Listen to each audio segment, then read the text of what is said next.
ऐसे लोगों की जगह जेल में होनी चाहिए। वो बाबा खुद देशद्रोही है, वो मानवता के खिलाफ बोलता है, वो संविधान के खिलाफ बोलता है, वो जातिवादी है, मनुवादी है, वो धर्म के आधार पर लोगों के मति भ्रष्ट करता है, खुद को ज्ञान नहीं है। हमारे यहाँ वोट की भी चोरी हो रही है, सरकारी नौकरियों की भी चोरी हो रही है, पूरे के पूरे चुनाव चोरी किए जा रहे हैं, अंधापन पैदा किया जाता है, हिंदू मुसलमान किया जाता है। तो वो राजनीतिक सत्ता हासिल करने के लिए बीजेपी करती है। सत्ताधारी पार्टी मजदूरों पर, किसानों पर, युवाओं पर सत्ता का दुरुपयोग करके लाठीचार्ज करती है, उन पे ही मुकदमे बनाती है, उनको जेल में डालती है। जो तुम्हारे हक अधिकार छीन रहे हैं, जो तुम्हारी नौकरियों की चोरी कर रहे हैं, जो तुम्हारी वोट की भी चोरी कर रहे हैं, तो भाई उनसे थोड़ा सजग हो जाओ। अपने हक और अधिकार की मांग करता है तो भारतीय जनता पार्टी की सरकार उनको न्याय देने की बजाय उनके ऊपर डंडे बरसाती है, उनको जेल में डाल देती है।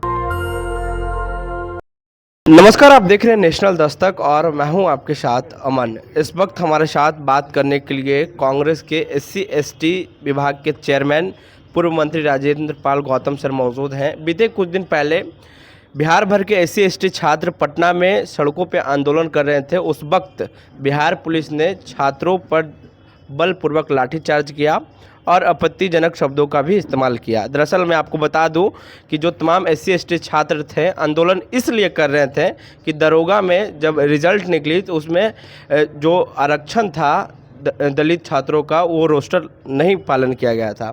ऐसे में हमारे साथ सर मौजूद हैं। सर, दलित छात्रों को बिहार में मारा जा रहा है और गाली गलौज पे भी उतर रही है प्रशासन।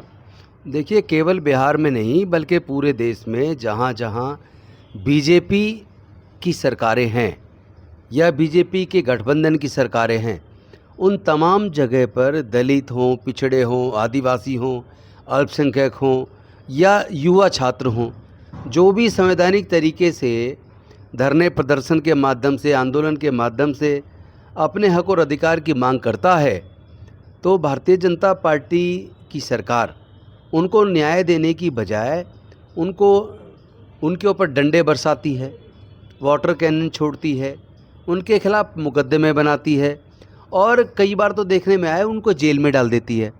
इससे एक बात तो स्पष्ट हो जाती है कि भारतीय जनता पार्टी का भारत के संविधान में भरोसा नहीं है।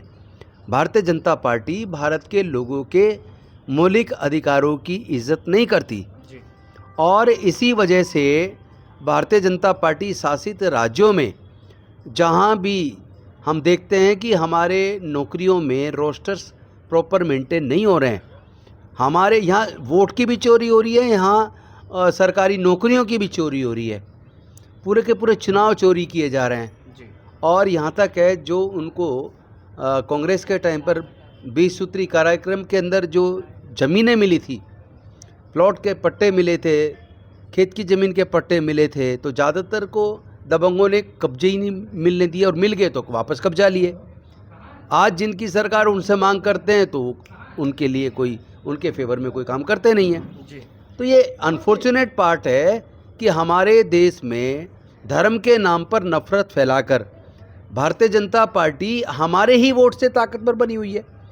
तो ये तो हमारे लोगों को देखना पड़ेगा ना कि जो सरकार हमारे हक और अधिकार छीनती है, हमारे ऊपर लाठीचार्ज करती है, हमारे ऊपर मुकदमा बनाकर जेल में डालती है और फिर चुनाव के टाइम पे हिंदू मुसलमान करती है और धर्म के नाम पर हमारे लोगों को बेवकूफ़ बना के फिर वोट ले लेती है। तो ये हमारे लोग में भी तो बुद्धि होनी चाहिए कि हम अपना इस्तेमाल क्यों होने देते हैं, धर्म के नाम पर हम बंटते हैं क्यों, उससे हमें क्या मिलना है। अरे कुदरत ने सबको इंसान बनाया और ये जाति धर्म चालाक इंसानों ने बनाई, तो अच्छे इंसान बनो। मैं समझता हूँ मानवता ही दुनिया का सबसे बड़ा धर्म है और किसी भी देश के लिए उस देश का संविधान धर्म होना चाहिए और हमें धर्म के नाम पर, जाति के नाम पर बंटने की बजाय मुद्दों के आधार पर किसी को भी अपना समर्थन मुद्दों के आधार पर करना चाहिए। कॉन्स्टिट्यूशन के अनुसार जो SC/ST वर्ग का आरक्षण मिला है, तो सर अगर इसमें छेड़खानी होती तो सीधा कॉन्स्टिट्यूशन पे हमला। कॉन्स्टिट्यूशन को तो मानती नहीं है ना बीजेपी, तभी तो उन्होंने पूरी इस देश की संवैधानिक संस्थाओं पे कब्जा कर लिया है।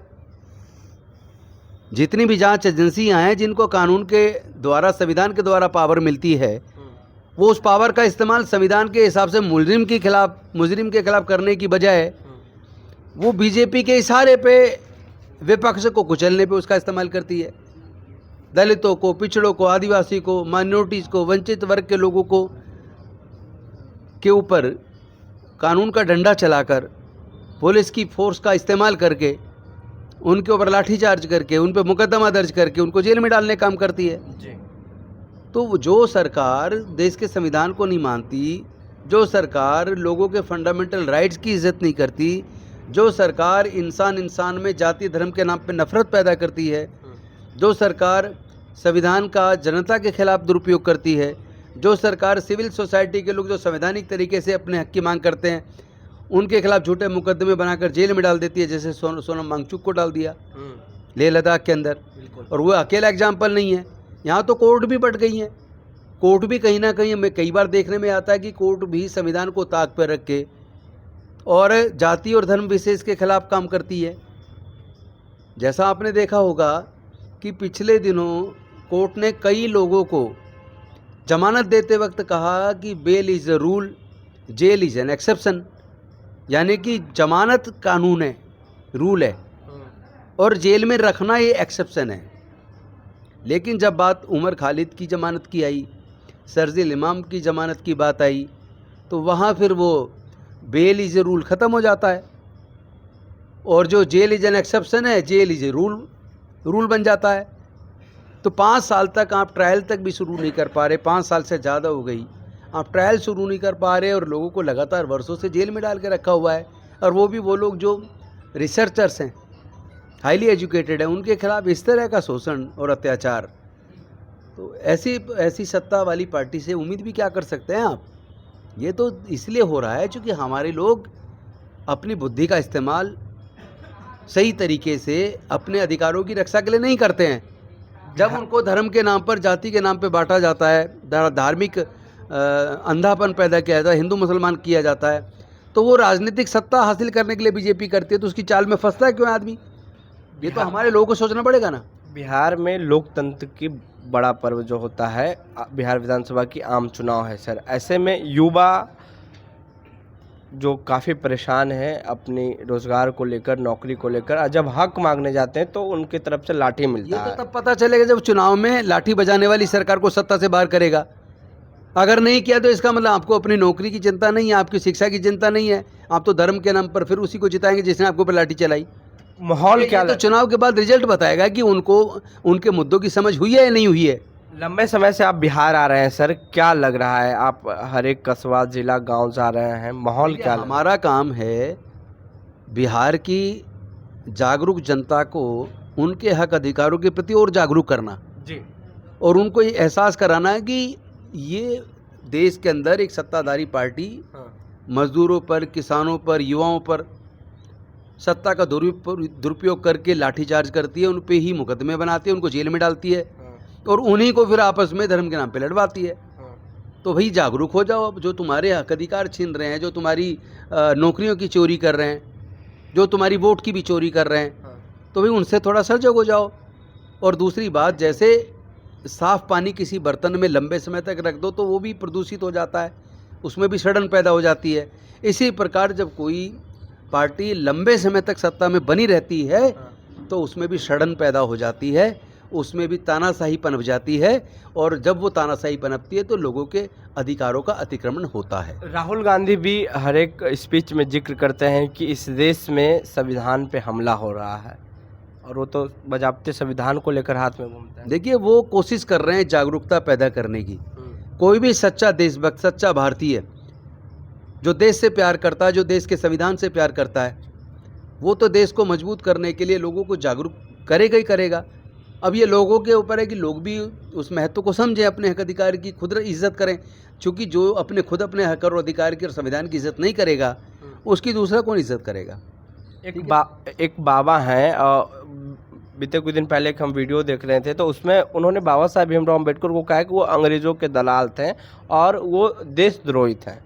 वो बाबा खुद देशद्रोही है, वो मानवता के खिलाफ बोलता है, वो संविधान के खिलाफ बोलता है, वो जातिवादी है, मनुवादी है, वो धर्म के आधार पर लोगों के मति भ्रष्ट करता है, खुद को ज्ञान नहीं है, और ऐसे लोगों की जगह जेल में होनी चाहिए। और मैं तो ऐसे लोगों को कहता हूँ, ऐसे लोग, ऐसे कथावाचों को सुनने क्यों जाते हो जी? ये तो गुंडे लोग हैं जी।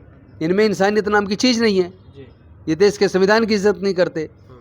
और ऐसे कम पढ़े लिखे लोगों को आप सुनोगे, ज़्यादा इज्जत दोगे तो फिर भाई वो तो फिर आपके सर पे चढ़ के उल्टी सीधी बकवासबाजी करेंगे ना। चुनाव से पहले क्या बीजेपी बाबाओं को आगे कर रही है देखिए, ये धर्म उसका के नाम पे? ये उसका चरित्र है। जब भी चुनाव होता है ऐसे बहुत सारे लोगों को फ्लोर पे उतारती है, लेकिन जनता को फैसला करना है। धर्म की ओर जाएंगी जनता? देखिए, नहीं जाना चाहिए, जाएंगे तो फिर कुचले जाएंगे, फिर उनके अधिकार चोरी होंगे। ठीक है, थैंक यू सर बातचीत करने के लिए। तो ये थे हमारे साथ बात करने के लिए दिल्ली सरकार के पूर्व कैबिनेट मंत्री राजेंद्र पाल गौतम सर, और SC/ST प्रकोष्ठ के चेयरमैन भी हैं कांग्रेस के, और इन्होंने साफ कहा है कि जनता को सोचना है, समझना है कि आगे किसको चुनना है। अगर आपको लाठी चाहिए तो बीजेपी ही ठीक है, अगर आपको रोजगार चाहिए तो आप परिवर्तन कर सकते हैं, ऐसा इन्होंने कहा है। बहरहाल पूरी बातचीत में आपकी क्या राय है, अपनी राय नीचे कमेंट्स में जरूर दें। नेशनल दस्तक के लिए अमन, पटना। दस्तक की आपसे गुजारिश है कि अगर इसको बचाना चाहते हैं तो नेशनल दस्तक को सब्सक्राइब करने के लिए रेड कलर के सब्सक्राइब बटन को दबाएं, फिर बेल आइकन की घंटी दबाएं। नेशनल दस्तक को बचाने के लिए बहुत जरूरी है कि हर खबर को शेयर करें, लाइक करें, कमेंट जरूर करें।